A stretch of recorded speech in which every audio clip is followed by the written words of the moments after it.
नमस्कार, मैं हूं रवि और आप देख रहे एपीआर मीडिया। अभी हम हैं औरंगाबाद और हम बात करेंगे बिहार इंटरमीडिएट एग्ज़ाम 2023 की द्वितीय टॉपर तनुजा सिंह से। सबसे पहले आपका स्वागत है हमारे इस चैनल पर। Very thank you of you. सबसे पहले आप अपना परिचय दें। मेरा नाम तनुजा सिंह है। मैं औरंगाबाद बिहार की रहने वाली हूँ। मेरा मूल निवास शेखपुरा गोह प्रखंड थाना उफारा है और मैं सचदेवा कॉमर्स क्लास की स्टूडेंट हूँ। मेरा कॉलेज सचिदानंद सिन्हा कॉलेज है और मैंने अपने पूरी कॉमर्स की पढ़ाई सचदेवा कॉमर्स क्लास से की है, जिसके डायरेक्टर डॉक्टर धीरज सिंह सचदेवा हैं। और कहीं ना कहीं मेरी इस कामयाबी के पीछे मेरे माता पिता के अलावा सबसे अगर ज़्यादा योगदान रहा है तो वो सिर्फ और सिर्फ धीरज सर हैं। और एक तरह से कहा जाए कि अगर हम यहाँ पे बैठ के इंटरव्यू दे रहे हैं तो सिर्फ और सिर्फ डॉक्टर धीरज सिंह सचदेवा की वजह से। अगर वो ना होते तो शायद हम यहाँ बैठ के आप लोगों को इंटरव्यू ना दे रहे होते। जैसा कि आप पूरे बिहार में द्वितीय स्थान कॉमर्स में लाई हैं, तो अभी आप बिहार में ही नहीं बल्कि भारत के अन्य राज्यों में भी फेमस हो गए हैं। कॉमर्स के जितने भी स्टूडेंट हैं जो कॉमर्स की चाहत रखते हैं पढ़ने की, वो आपको फॉलो कर रहे हैं, देख रहे हैं। तो कैसा लगता है कि जब भारत में इतना नाम होता है, लोग देखते हैं, जानते हैं, सुनते हैं, तो लोग कैसा फील होता है? बहुत प्राउड फील होता है कि कोई आपको अपना इंस्पिरेशन बनाए। और कहीं ना कहीं हम लोग इसी चीज़ के लिए मेहनत करते हैं कि किसी न किसी के इंस्पिरेशन बने। और इस मेहनत से हमको पहले तो हमको विश्वास नहीं था कि मेरे बिहार में कोई रैंक आएगा। हमको लगा था कि टॉप 10 में आ जाए, लेकिन मेरे मम्मी पापा को और मेरे धीरज सर को बहुत हम पे भरोसा था। वो हर मूवमेंट में जहाँ हम निराश हुए वहाँ पे वो हमको बहुत मोटिवेट किए, बोले तनुजा आपको हारना नहीं है, आप कर सकती हैं बाबू, आप कर के दिखाइए। और सही में उनका भरोसा कहीं ना कहीं आज सच साबित हो गया। और हम अपना मतलब कहीं ना कहीं तो हम हिम्मत हार गए थे लास्ट टाइम में, लेकिन धीरज सर नहीं होते ना तो शायद आज हम यहाँ पे नहीं बैठे होते और किसी की इंस्पिरेशन नहीं बने होते। पूरे बिहार में हमको कोई नहीं जान रहा होता। हम नॉर्मल से अपना जैसा लाइफ जी रहे थे वैसे जी रहे होते। हम शायद इतना नाम कमाने का मौका छोड़ देते अगर धीरज सर हमको इतना मोटिवेट नहीं करते। तो कहते हैं कि हर किसी की सफलता के पीछे किसी न किसी का हाथ होता है, या टीचर का, मम्मी पापा का, हर किसी का, या खुद का भी मेहनत बहुत मायने रखता है।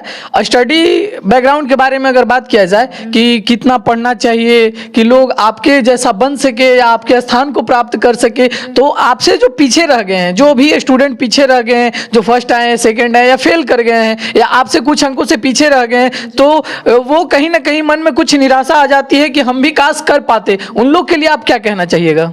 फर्स्ट ऑफ ऑल तो हम उन लोग को ये बोलना चाहेंगे कि अगर इस प्लेटफॉर्म में आपका अगर नहीं आया है तो अभी ज़िंदगी की रेस ख़त्म तो नहीं हुई है। जैसे जैसे हम लोग आगे बढ़ेंगे हमारे और अपॉर्चुनिटी मिलेगा और प्लेटफॉर्म होगा जहाँ पे हम लोग अपना नाम बना सकते हैं। तो हम उन लोग को यही बोलेंगे कि ये छोटी सी बात पे इतना निराश होने का कोई चीज़ है। अगर आप मेहनत कर रहे हैं तो आपको कहीं ना कहीं सक्सेस मिलेगा ही, इसलिए मेहनत करना मत छोड़िए प्लीज़। आप मेहनत करते रहिए, सफलता खुद आपके घर आके ठकठकाएगा कि देखो हम आ गए हैं। जैसे कि आपने बताया कि आप औरंगाबाद जिला के गोह प्रखंड के शेखपुरा गांव की निवासी हैं। शेखपुरा गांव जो कि गोह प्रखंड में स्थित है, काफ़ी पिछड़ा माना जाता है या बहुत पीछे माना जाता है। काफ़ी मूलभूत सुविधाएं भी वहां पर उपलब्ध नहीं है। वहाँ छोटे जगह से इतने अच्छे जगह पर पहुंचना, क्या कहना चाहिएगा इसके बारे में? हम बस इतना ही कहना चाहेंगे कि स्टार्टिंग से ही मेरे मम्मी पापा हम लोग को औरंगाबाद में रख के पढ़ाए। हम लोग पहले रेंट के घर में रहते थे, अभी हम लोग का कुछ साल पहले अपना घर हुआ है। तो मम्मी को बहुत विश्वास था कि मेरा बच्चा लोग जो रहेगा वो बाहर उन लोग को हम रख के पढ़ेंगे, अच्छा परवरिश देंगे, अच्छी शिक्षा देंगे, उच्च शिक्षा देंगे। क्योंकि कहीं ना कहीं मेरी मम्मी उतनी तो पढ़ी लिखी नहीं है, लेकिन उनका सपना था कि मेरे बच्चे खूब पढ़े लिखें और नाम कमाएं। और मम्मी का सपना आज पूरा हो गया। और मेरे गांव वाले लोग भी बहुत खुश है कि हमारी गांव की अब बेटी टॉप की है। तो हम अपने गांव वाले के लिए भी बहुत खुश है कि उनको मेरी कामयाबी पे खुशी है। अगर पढ़ाई लिखाई की बात करी जाए तो कहा जाता है कि टॉप करने के लिए बहुत संघर्ष करना पड़ता है, बहुत पढ़ना पड़ता है, रात दिन एक करना पड़ता है। तो इसके लिए आपने क्या किया? आपने कितने घंटे पढ़ाई की या क्या किया?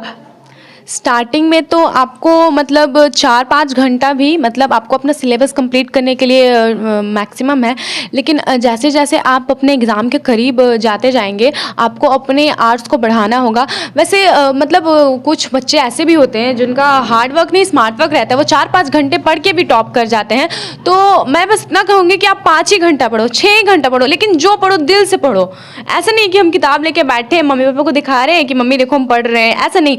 आप 4 ही घंटा पढ़ो, 5 ही घंटा पढ़ो, बस दिल से पढ़ो यार उसको। मतलब एक बार देखो तो उसमें खो जाओ, मतलब उस चीज़ को पूरा एब्जॉर्ब कर लो अपने अंदर। लेकिन आपको एग्ज़ाम पीरियड में मतलब ज़्यादा आपको पढ़ना पड़ेगा, क्योंकि उसमें सारे सिलेबस रहते हैं, सबको कंप्लीट करना पड़ता है। प्रीवियस ईयर का क्वेश्चन बनाना रहता है, सेट लगाना पड़ता है, MCQ देखना पड़ता है। मतलब उसमें आपको 10-12 घंटा पढ़ना ही पड़ेगा, क्योंकि आपको अगर बिहार में नाम लाना है तो उसके लिए मेहनत तो ज़्यादा करना ही पड़ेगा। जितना ज़्यादा मेहनत होगा उतना ज़्यादा नाम होगा। जैसा कि आपने बताया कि जो भी पढ़ो दिल से पढ़ो, 4-5 घंटे ही पढ़ो, लेकिन दिल से पढ़ो। उसके साथ साथ रेगुलरिटी भी बहुत ज़रूरी मायने रखती है। जी बिल्कुल। हाँ, जैसा कि हमारे दर्शकों को हम बताना चाहेंगे कि औरंगाबाद आज भी महिलाओं की लिटरेसी रेट में बहुत पीछे माना जाता है, क्योंकि ये नक्सल प्रभावित क्षेत्र है या जो भी कहा जाता है, महिला यहाँ पर काफ़ी पीछे हैं, या लिटरेसी क्षेत्र में महिला मतलब पढ़ी लिखी कम है। तो उनके बारे में आप क्या कहना चाहिएगा, जो जिनके मम्मी पापा आज भी अपने बेटियों को घर से बाहर नहीं पढ़ने देते हैं, पढ़ने नहीं जाने देते हैं, या फिर लड़कियां खुद भी कहीं बाहर नहीं निकल पाती हैं संसाधन की वजह से या फिर गरीबी की वजह से, या जो भी वजह हो, उनके लिए आप क्या कहना चाहिएगा? देखा जाए तो अब तो जो सरकार है वो भी बेटियों के लिए बहुत सारे लोन प्रोवाइड करती हैं। तो मतलब जो पेरेंट्स होते हैं उन लोग को ये तो सोचना ही नहीं चाहिए कि हम गरीब हैं तो हम अपने बच्चे को नहीं पढ़ा सकते हैं। हम भी एक मिडिल क्लास फैमिली से बिलोंग करते हैं, मेरे फादर भी एक्स आर्मी है, तो सिर्फ हमारा पेंशन में ही गुजारा होता था।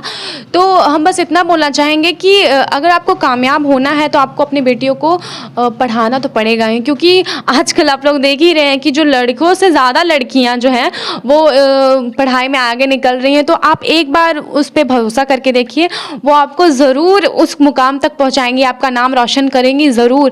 क्योंकि हम एक खुद बेटी हैं, तो बस हम दूसरे माता पिता को यही बोलना चाहते हैं कि अपने बेटियों को एक मौका ज़रूर दे के देखिए, क्योंकि मतलब बेटियां बेटों से कम नहीं हैं। हम बस इतना बोलना चाहते हैं कि आजकल लड़कियां भी लड़कों से कम नहीं हैं। कितनी सारी सक्सेस एंटरप्रेन्योर हैं जो हमारे इंडियन इकोनॉमी को आगे बढ़ा रही हैं। तो हम बस यही बोलना चाहेंगे माता पिता को कि अपनी बेटियों को एक चांस ज़रूर दे। भगवान सबको चांस देता है, तो आप क्यों नहीं अपनी बेटी को चांस दे सकते? एक चांस ज़रूर दीजिए उसको अपने कामयाबी को सिद्ध करने बेटी में कोई फर्क नहीं होना चाहिए। नहीं, बिल्कुल भी नहीं होना चाहिए, क्योंकि जिस प्रकार आप बेटे पे खर्च कर रहे हैं अगर उतना ही अपने बेटी पे भी खर्च कीजिएगा तो कहीं ना कहीं बच्चों को भी लगेगा कि नहीं, माँ पापा हम लोग को सेम ट्रीट कर रहे हैं, हम लोग में कोई डिस्क्रिमिनेशन नहीं हो रहा है। तो आपके बच्चे भी आपसे खुश रहेंगे कि नहीं, भले उनका निकले या ना निकले ये बात अलग है, लेकिन अपने माता पिता को अपने बच्चे और बच्ची दोनों पे उस सेम ट्रस्ट करना चाहिए, सेम उन लोगों को ये प्रायोरिटी देना चाहिए। Thank you. आप अपने फ्यूचर के बारे में बताएं। जी, फ्यूचर में हम IPS ऑफिसर बनना चाहते हैं, क्योंकि मेरे पापा खुद एक गवर्नमेंट सर्वेंट थे। तो हम अपने पापा का नाम मतलब अपने पापा जैसा ही बनना चाहते हैं। तो बस हम आर्मी में नहीं गए, हम IPS का सपना देखे हैं कि हम IPS ऑफिसर बनेंगे। मेरी मम्मी का भी सपना था कि हम IPS ऑफिसर बने, मेरे नाना नानी का भी सपना है, मेरे मौसा मौसी का भी, सब एक ही का ड्रीम है कि हम एक IPS ऑफिसर बने।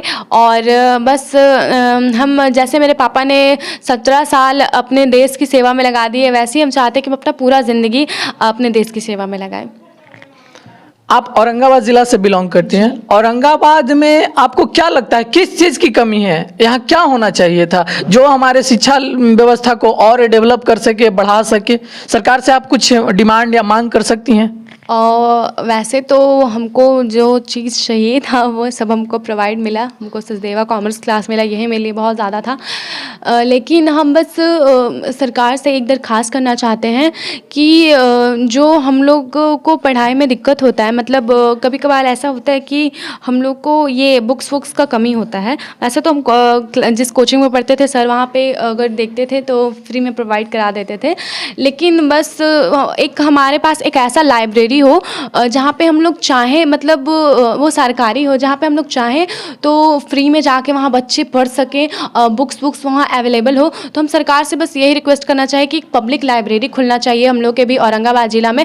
जो बच्चे जिनको घर पे टाइम नहीं मिलता है, जो मतलब घर में ये मैनेज नहीं कर पाते पढ़ाई और बाहर फीस देने का उनका ये औकात नहीं है, तो वो कहीं ना कहीं इस चीज़ का फ़ायदा उठा पाएँ। और जिनको ये मौका नहीं मिल पाता है घर पे पढ़ने का और उनमें काबिलियत है, तो अगर उन लोग को वो प्लेस मिलेगा, अगर बुक्स मिलेंगे अच्छे, अगर उनको वो शांति का माहौल मिलेगा पब्लिक लाइब्रेरी में, तो वो कहीं ना कहीं वो लोग भी जिस कामयाबी को अचीव कर पाएंगे जिसके वो हकदार हैं।